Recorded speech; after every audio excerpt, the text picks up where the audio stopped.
licensed women pilots of all backgrounds in the United States. That same year, Amelia was a founding member of an all-female flying society called the 99s, which is still active today. As the United States sank into the Depression in the 1930s, women working became increasingly commonplace. Wives, mothers, and daughters did their part to help their families escape the poverty that touched nearly every corner of the country.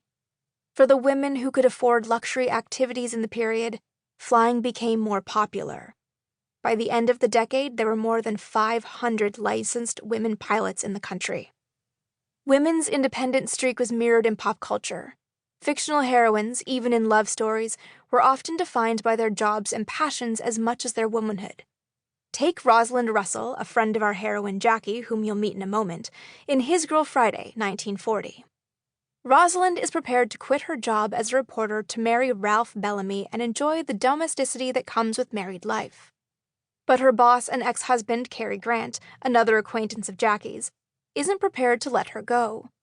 So he woos her, not with the promise of a big house and children, but with a story of an escaped accused murderer she can't resist covering. Rosalind isn't just a woman. She's a hard-hitting reporter, and that's what Cary loves most about her. The Second World War brought new opportunities for women. As men went off to fight, women took their places in factories earning the same pay as their male counterparts.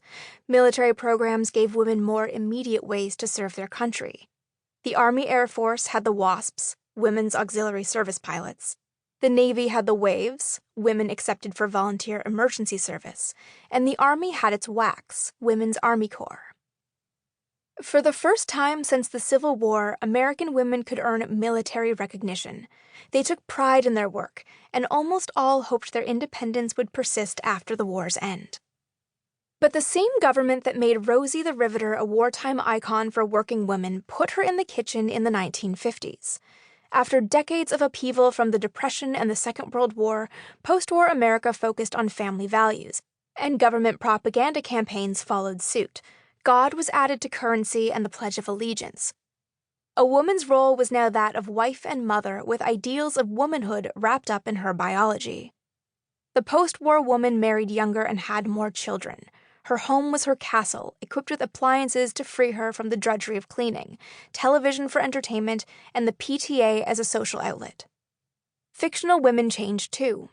Marilyn Monroe and Jane Russell in Gentlemen Prefer Blondes, 1953, want nothing more and are consequently defined by their search to find rich husbands who can shower them in diamonds. Career woman became a dirty word. It was wrong for a woman to express desires outside her biology.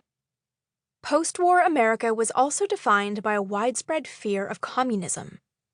Political leaders, most notably Republican Senator Joe McCarthy of Wisconsin, told the public that they should be fearful of subversive communist influence in their lives. Communists could be lurking anywhere. They could be teachers, artists, or journalists, using their platforms to advance the spread of communism throughout the world, and the danger lay in its challenge to the American way of life. In this climate, women choosing career over family were sometimes viewed as a similar threat to American family values. To this end, in the late 1950s and early 1960s, a woman declaring herself a feminist was, to some, akin to declaring herself a communist. By and large, women were suddenly marginalized by society in a way they hadn't been for decades, and minority women faced renewed discrimination on account of both their gender and their race.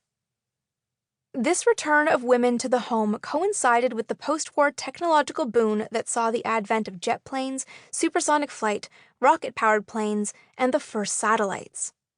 Spaceflight was on the horizon at the same time that women were barred from a number of opportunities they'd had for decades. It was the women who grew up in the pre-war years, the generation who had never known a world where so much was denied them, who took on this new world order and forced the change that became the second wave of feminism. In 1963, the year our story ends, Betty Friedan's The Feminine Mystique was published, which shed light on the epidemic of ennui affecting housewives throughout America. Though segregation was already being dismantled, the Civil Rights Act of 1964 guaranteed equal employment and desegregated public facilities. The second wave of feminism characterized by